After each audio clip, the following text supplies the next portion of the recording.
E aí, gente, vou fazer um resumo de fisiologia aqui relacionado ao quarto período, que é parte da Maria Cláudia, sistema nervoso. Eu vou dividir ele em dois, para o vídeo não ficar muito grande. Depois eu vou fazer um de farmacologia, que cai na prova de FCB também. E de anatomia, tem que saber as coisas do Carivan, que também cai na prova teórica.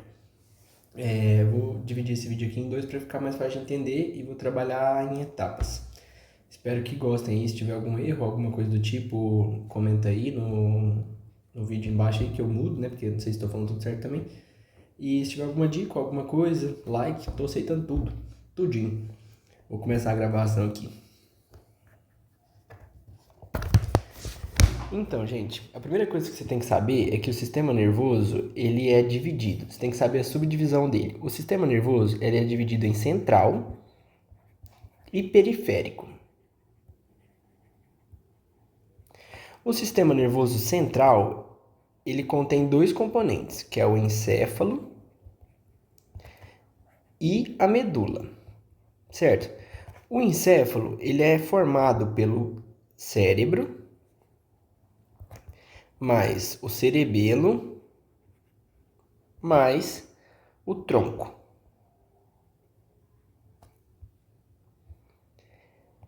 O tronco, ele é dividido em três, que é as coisas que a gente vê na aula de anatomia, que é ponte, bulbo e mesencéfalo. E o cérebro, ele é dividido em dois, que é telencéfalo e diencéfalo.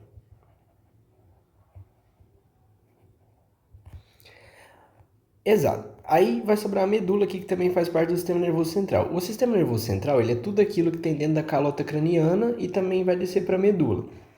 Ali seria o principal, seria central, seria tipo o software do corpo, é o que vai fazer o processamento, que vai fazer o entendimento das coisas que você vai captar por meio dos sentidos. A medula espinhal é como se ela fosse um circuito de retransmissão. Por quê? Porque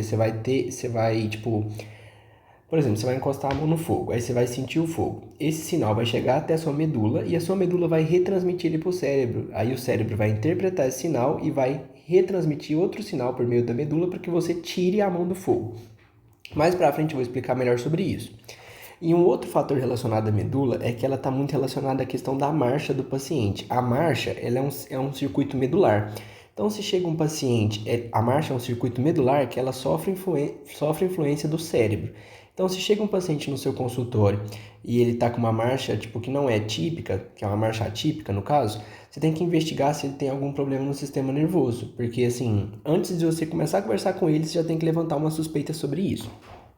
Tudo bem. Aí a gente vai aqui para o sistema nervoso periférico. O sistema nervoso periférico, ele fica fora do cérebro e da medula, né? Fora da calota craniana e da medula, e ele é formado pelos gânglios. O gânglio é um grupo de neurônio, é aquelas bolinhas que a gente vê na anatomia do Carivan, porque é um monte de neurônio aglomerado. Aí o sistema nervoso periférico é formado por gânglio, né, que vai depois encadear nos nervos. E os nervos eles são de dois tipos, tem os cranianos e os espinhais. Os pares de nervos cranianos são todos aqueles que a gente estuda de anatomia e tem que saber também fisiologia, eu vou falar deles mais para frente. Só que existe uma coisa aqui que é um pouco importante, né? Muito, na questão da farmacologia. Se você não entender isso aqui, depois você não vai entender farmacologia. Que é o quê? O sistema nervoso, ele é dividido em central e periférico. E o sistema nervoso periférico, ele é dividido em somático e autônomo. Ah, o que é isso? É a divisão do sistema nervoso periférico. O que o somático faz? O somático ele está relacionado às ações voluntárias do corpo, ou seja, elas envolvem o músculo esquelético. Por exemplo, quando você vai lá na academia e você vai fazer uma rosca Scott, você vai levantar o braço porque você quer. Por quê? Porque é o sistema nervoso periférico somático. Então, somático são ações voluntárias. E o autônomo? Autônomo, o próprio nome já fala, ele é autônomo, então é involuntário. Quais ações que são essas que são involuntárias, que estão relacionadas ao sistema nervoso periférico autônomo? São, por exemplo, regular batimento cardíaco, regular digestão, regular respiração, isso está tudo relacionado ao sistema nervoso periférico autônomo. E aí, aqui que o pessoal confunde um pouco, porque dentro do sistema nervoso periférico autônomo, ele também é dividido em dois, que é o simpático e o parasimpático. Saber isso aqui é muito importante porque os medicamentos farmacologistas da farmacologia, eles vão estar dentro, você vai ter que saber a relação tipo do sistema nervoso simpático e parasimpático para você saber como que funcionam os remédios na farmacologia. Simplificadamente, é como se fosse o seguinte: o sistema nervoso autônomo ele é meio que um piloto automático do corpo. Nesse piloto automático, o simpático ele vai acelerar e o parasimpático vai desacelerar. Por que isso? Mais para frente você vai entender aqui com a explicação. O sistema nervoso simpático ele está relacionado ao estresse, ele é aquele de luta ou fuga. O que ele vai fazer? Ele vai aumentar a frequência cardíaca, ele vai aumentar a frequência respiratória, ele vai causar midríase, que é a dilatação da pupila, e ele vai inibir a digestão. Por que isso? Pensa comigo, se o sistema nervoso periférico, autônomo simpático, ele vai te acelerar, ele vai te preparar para a luta ou fuga. Numa situação de luta ou fuga, você vai aumentar seus batimentos cardíacos para aumentar sua perfusão sanguínea, você vai aumentar sua frequência respiratória para você não dar fadiga, né? Você tem que fugir do leão, você não pode dar fadiga por respiração. A sua pupila ela vai dilatar para você poder enxergar melhor, ver mais predadores e tudo mais, e vai inibir a digestão, porque tipo assim, durante uma situação de luta ou fuga, o seu sangue não pode ir para o seu estômago fazer digestão, porque você está literalmente fugindo. E aqui temos o parasimpático, que é o que vai desacelerar. O sistema nervoso autônomo parasimpático é como se fosse um botão de desligar. O que ele vai fazer? Ele vai promover o relaxamento. Então, o que ele vai fazer? Ele vai diminuir a frequência cardíaca, ele vai diminuir a frequência respiratória, ele vai causar miose, que é a contração das pupilas, para você ficar mais relaxado, e ele vai aumentar a motilidade. Porque quando você ativa ele, você vai estar tranquilo, você vai poder fazer digestão, você está numa situação tranquila, né? Você vai ativar ele. O neurotransmissor do sistema nervoso parasimpático normalmente é a acetilcolina e o neurotransmissor do simpático normalmente é a noradrenalina. Outra informação importante que cai na prova é que no sistema nervoso simpático, os gânglios deles, eles estão posicionados perto da medula espinhal, formando uma coisa que chama cadeia simpática. E os gânglios do parasimpático, eles vão estar perto do órgão ou se não, tipo, dentro do próprio órgão. Então, os gânglios do parasimpático estão perto ou dentro do órgão. Isso aqui já foi questão que a alternativa daquelas de 1, 2, 3, qual que está verdadeiro, qual que está falso, já foi questão perguntando tipo, em relação ao posicionamento dos gânglios no sistema nervoso simpático e parasimpático. Espero que tenham entendido esse esquema aqui. A letra tá meio feia, mas eu acho que dá para entender. Agora, a próxima etapa que você tem que entender é em relação ao neurônio, né? Que é a célula base do sistema nervoso. Célula base do sistema nervoso. Então você tem que entender ela, é óbvio. Vou colocar uma imagem aqui para poder facilitar. Esse é o neurônio. Essa aqui é a estrutura do neurônio. O neurônio é formado por corpo celular, por núcleo celular, por axônio, por bainha de mielina, dendrito. Tudo bem, o que cada um faz? O corpo celular, ele é onde fica o núcleo do neurônio. Então, o corpo celular, ele vai manter o neurônio vivo, porque o núcleo ali é a central, né?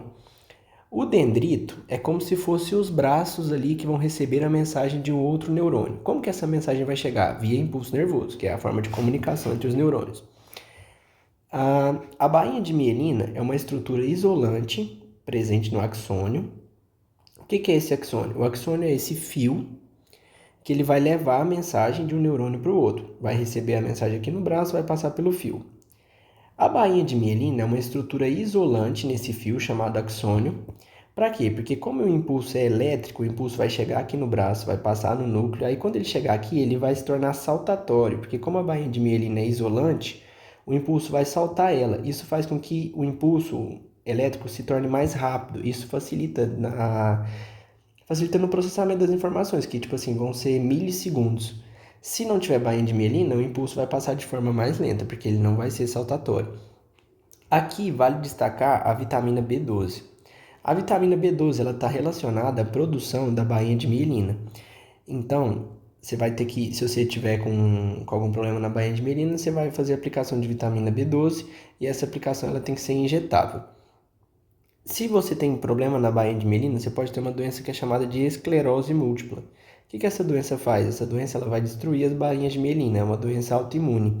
Seu corpo, né, vai começar a combater coisas do seu próprio corpo, seu sistema imunológico. Vai combater a bainha de mielina, que não faz nada de ruim, só que como está tendo um descontrole genético ali, ele vai destruir a bainha de mielina. Quando destrói a bainha de mielina, você vai ter uma doença chamada esclerose múltipla. O que vai ter de importante nessa doença? Você vai ter fraqueza, você vai, tipo, aí tem que saber o diagnóstico da doença, que eu acho que não seja muito importante para a fisiologia aqui. Mas lembra do exemplo da doença de destruição da bainha de mielina e da vitamina B12, que está relacionada à produção da bainha de mielina. Aqui, talvez seja importante saber, você vai me perguntar, beleza, esse aqui é o neurônio, né, que é a estrutura do sistema nervoso, ele é a principal célula do sistema nervoso. Então, como que esse neurônio vai transmitir a mensagem? Que é uma pauta muito importante.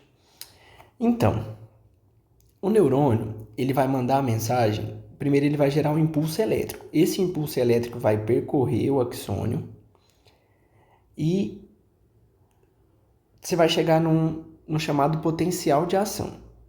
Se você suplantar o potencial de ação, você vai passar o impulso. Se você não suplantar o potencial de ação, esse impulso vai, tipo assim, não vai chegar a ser gerado. Quando esse impulso elétrico é gerado, ele pode encontrar o neurônio em 3 situações. Se o neurônio estiver polarizado, significa que ele vai estar em repouso. No estado de repouso, ele vai estar carregado negativamente. Quando ele está carregado negativamente, ele vai estar com uma DDP de menos 70 mV. Quando ele está carregado negativamente, ele vai estar pronto para disparar. O neurônio polarizado ele está pronto para disparar o impulso nervoso. O neurônio despolarizado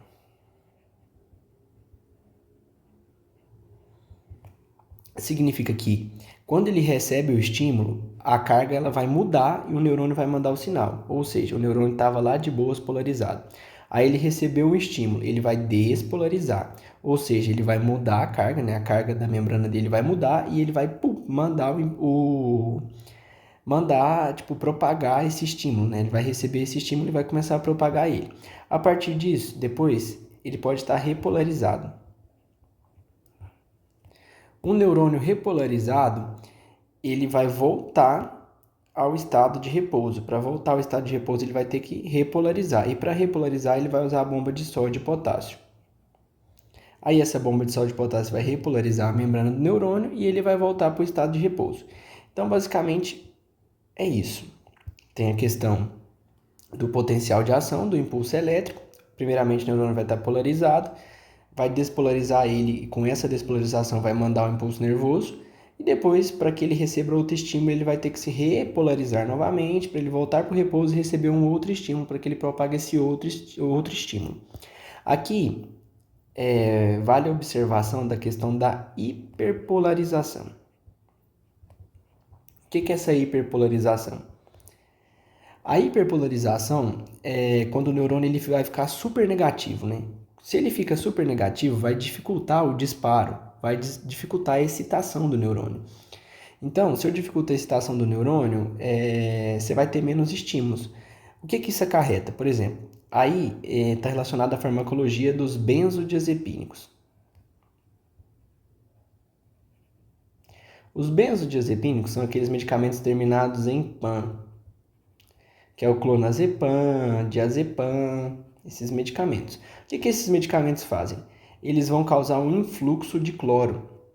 E o cloro é uma carga negativa. Esse influxo de cloro na membrana do neurônio vai fazer com que ele fique hiperpolarizado. Então, o estímulo vai chegar e o estímulo não vai conseguir polarizar, não vai conseguir despolarizar para você poder passar o estímulo de neurônio para neurônio. Então, a pessoa vai ficar muito mais relaxada, porque ela não vai ter tanto estímulo. Por exemplo, vamos supor que você tem insônia. Aí você não dorme por quê? Você não dorme porque toda hora você fica pensando em alguma coisa, você tá sendo super estimulado, você não consegue descansar ali para dormir, você não desliga seu cérebro.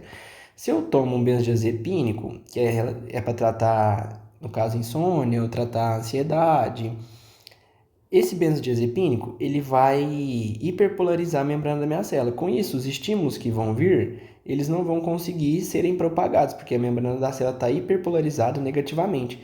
Aí eu vou ficar relaxado, e com esse relaxamento eu vou dormir, porque eu não vou ter mais estímulo. Em relação a isso, tem que tomar um certo cuidado com. Mas eu vou falar mais na frente, que é com o álcool. Porque quando você associa álcool com benzodiazepínico, o álcool também vai inibir. E aí você pode ter, assim, meio que você ficar muito dopado. Você não pode associar medicamentos benzodiazepínicos com álcool. Beleza. Aqui em relação ao neurônio, em relação à polarização, despolarização, repolarização, né, a transmissão do impulso nervoso. E agora eu vou falar sobre a sinapse. A sinapse, o que é a sinapse? A sinapse é onde o neurônio passa a bola, tipo, de um neurônio para o outro, é a comunicação do neurônio, chama sinapse. A sinapse, ela sempre vai ser do axônio de um neurônio para o dendrito do outro. Tipo assim, aqui está o núcleo, né? Axônio, bainha de mielina. A sinapse, ela sempre vai ser unidirecional, do axônio para o dendrito. Que aqui vão ter os neurotransmissores que vão passar aqui na fenda sináptica, porque a fenda sináptica, ela vai ser... Como é que eu vou explicar? A fenda sináptica é o espaço entre os dois neurônios e é onde que vai passar o sinal de um neurônio para o outro, por meio dos neurotransmissores. Beleza. Então, aqui em relação à sinapse, voltando, né? Dando uma voltinha. Em relação à sinapse, eu já falei que ela é unidirecional, ocorre na fenda sináptica, né, que o neurônio libera o transmissor, e aí ele vai liberar o neurotransmissor, ele vai se ligar no próximo neurônio e vai facilitar a passagem do impulso elétrico. Quando você, quando você faz isso, ou seja, está na fenda sináptica, aí você vai liberar o neurotransmissor, que vai de um neurônio ao outro, do axônio de um ao dendrito do outro, para passar as informações. Esse neurotransmissor, que existem vários, eles podem excitar ou inibir o outro neurônio. Lembrando que tem um neurônio aqui, bem feio mesmo, gente. E daí tem outro neurônio aqui. Núcleo, axônio, bainha de mielina, tanana. A sinapse é sempre no sentido axônio-dendrito. Então vai liberar os neurotransmissores. Esses neurotransmissores liberados aqui, eles vão poder, se esse neurônio 1 está liberando o neurotransmissor para o neurônio 2, esse neurotransmissor ele vai poder excitar o neurônio 2 ou ele vai poder inibir o neurônio 2. Como que ele excita o neurônio 2? Ele vai deixar o próximo neurônio pronto para disparar o impulso. Como que ele inibe o neurônio 2? Ele vai dificultar que o neurônio 2 propague o impulso. Qual que é o principal neurônio excitatório? É o glutamato. Qual que é o principal neurônio inibitório? É o GABA. Você tem que saber os dois de cor. E existem outros neurônios, né, como a dopamina, a noradrenalina, outros neurotransmissores, como a dopamina, a noradrenalina. Inclusive, a dopamina, ela pode ser tanto excitatória quanto inibitória. E a dopamina também tem algumas curiosidades, que ela está relacionada ao Parkinson, que ela, quando você tem uma queda de produção de dopamina na substância negra do mesencéfalo, tem influência no Parkinson e também ela está influenciada com a depressão, né? Que é aquelas coisas que a gente vê que níveis baixos de dopamina, como ela está relacionada ao humor, ela também está relacionada ali aos quadros de depressão. O álcool, como eu havia falado, ele também é inibitório. E o álcool não é um neurotransmissor, mas ele também age de forma inibitória. Por quê? Porque ele vai estimular o neurotransmissor inibitório, que é o GABA. Então, por isso que a pessoa ali, normalmente, por exemplo, a pessoa tá brava, vai pro bar beber, né? Porque, de certa forma, vai inibir os estímulos dela e vai fazer com que ela fique mais relaxada, né? Em teoria, porque tem algumas pessoas que ficam mais bravas ainda, mas enfim. Aqui, uma coisa que eu esqueci de falar é que existem dois tipos de sinapse. A química e a elétrica. A química, ela vai envolver os neurotransmissores na propagação do impulso. Ela é sempre unidirecional. E a elétrica, o impulso, ele vai passar por uma coisa que chama junção comunicante, de um neurônio para o outro. Aí ela não vai ter neurotransmissor e ela pode ser bidirecional. Tudo bem. Agora, em relação às vias.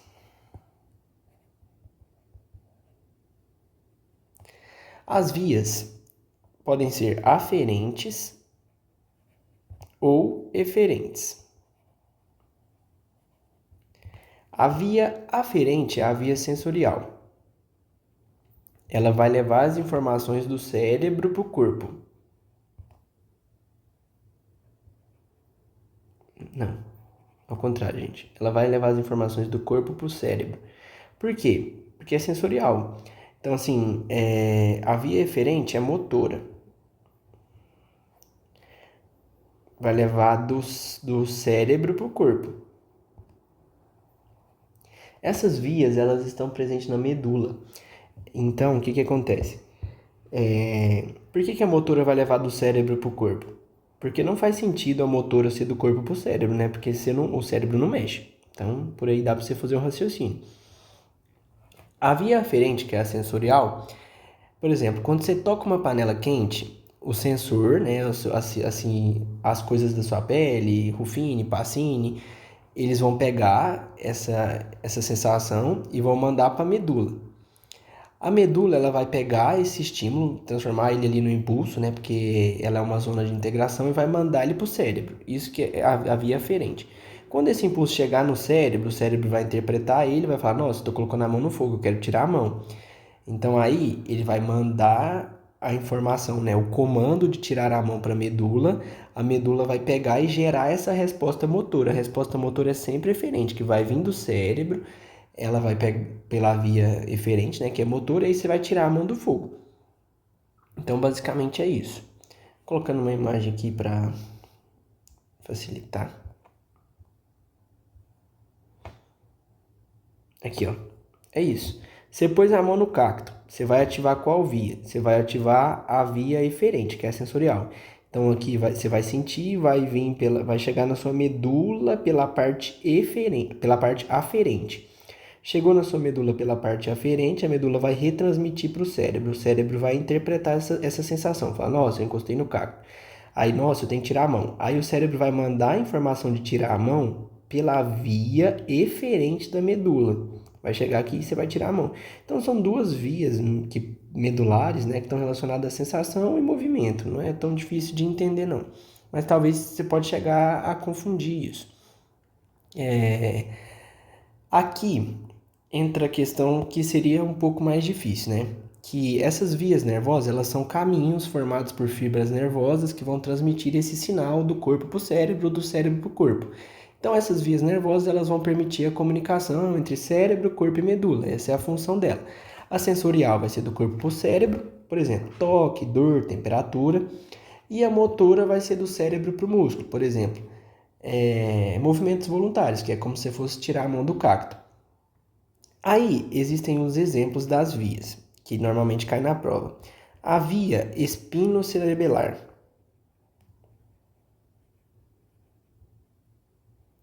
A via espinocerebelar, ela vai enviar sinais do corpo como movimento e posição. Isso é chamado de propriocepção. Ela vai mandar isso para o cerebelo. Então, a via espinocerebelar é uma via sensitiva. Se ela é uma via sensitiva, ela é aferente. Ela vai mandar as informações para o cérebro de movimento e posição. De falar, nossa, eu estou em pé, eu estou deitado. E vai mandar para o cerebelo, que é a parte responsável pela coordenação, e o cerebelo vai fazer a interpretação dessa informação. A via córtico-espinhal, ela vai levar os sinais para o córtex motor. Não, confundi, gente, não é isso. A via córtico-espinhal, ela está no córtex motor e ela vai levar sinais para o músculo. Por quê? porque diferente da espinocerebral, ela é uma via eferente. Então ela vai mandar os comandos do córtex para o músculo para você tirar o dedo do espinho, por exemplo. A via lemniscal, ela vai transmitir sensações de toque fino, pressão e de vibração. Então é uma via aferente, que ela está relacionada às sensações, e ela vai transmitir essas sensações pro cérebro ali por meio da medula, né? Essas sensações de quê? De vibração, de pressão. Por exemplo, quando você sente seu celular tocar, você vai ativar a via lemniscal, ela vai mandar essa informação no seu cérebro, falar, ó, tem alguma coisa vibrando aqui. É por meio da via lemniscal. E por último aqui que eu considero importante, lembrando que tem outras vias, mas essa aqui é as que eu considerei importante que eu vi que caiu nas provas antigas, mas as outras eu não decorei não, tem outras vias, que é a espinotalâmica. A espinotalâmica ela é uma via sensorial que vai transmitir informações de dor, temperatura, toque grosseiro. Ela vai se originar nas células sensoriais, vai percorrer a medula até o tálamo. E o tálamo vai processar as informações sensoriais de, no caso, dor, temperatura e toque grosseiro. Então, dor, temperatura e toque grosseiro. Aqui acaba a primeira etapa. A próxima etapa eu vou falar de pares de nervos cranianos, relacionados à fisiologia e à clínica. Só para o vídeo não ficar muito grande. Gente, vou falar a verdade, se tiver alguma coisa de errado aí, ou se tiver alguma dúvida, manda aí pra mim, porque realmente a prova é amanhã e eu tô gravando esse vídeo no domingo. E a prova é segunda. Então, é isso, a situação tá crítica pra todos. Obrigado aí quem assistiu. Se tiver algum conselho, alguma coisa diferente aí que puder melhorar, tô disposto. E espero que ajude, porque o intuito dos vídeos é ajudar mesmo. Para que você veja antes da prova, talvez consiga fazer um raciocínio que você não sabia, ou talvez consiga ver uma matéria que você não viu. E eu espero realmente do fundo do meu coração que ajude. E se tiver algum defeito, alguma coisa, eu tô muito aberto a essa sugestão, véio, porque realmente eu não sei se todo mundo entende. E eu espero de coração que possa entender. Então, quem quiser me mandar mensagem, o que quiser, eu tô disposto. Abraço. Depois eu gravo outro vídeo.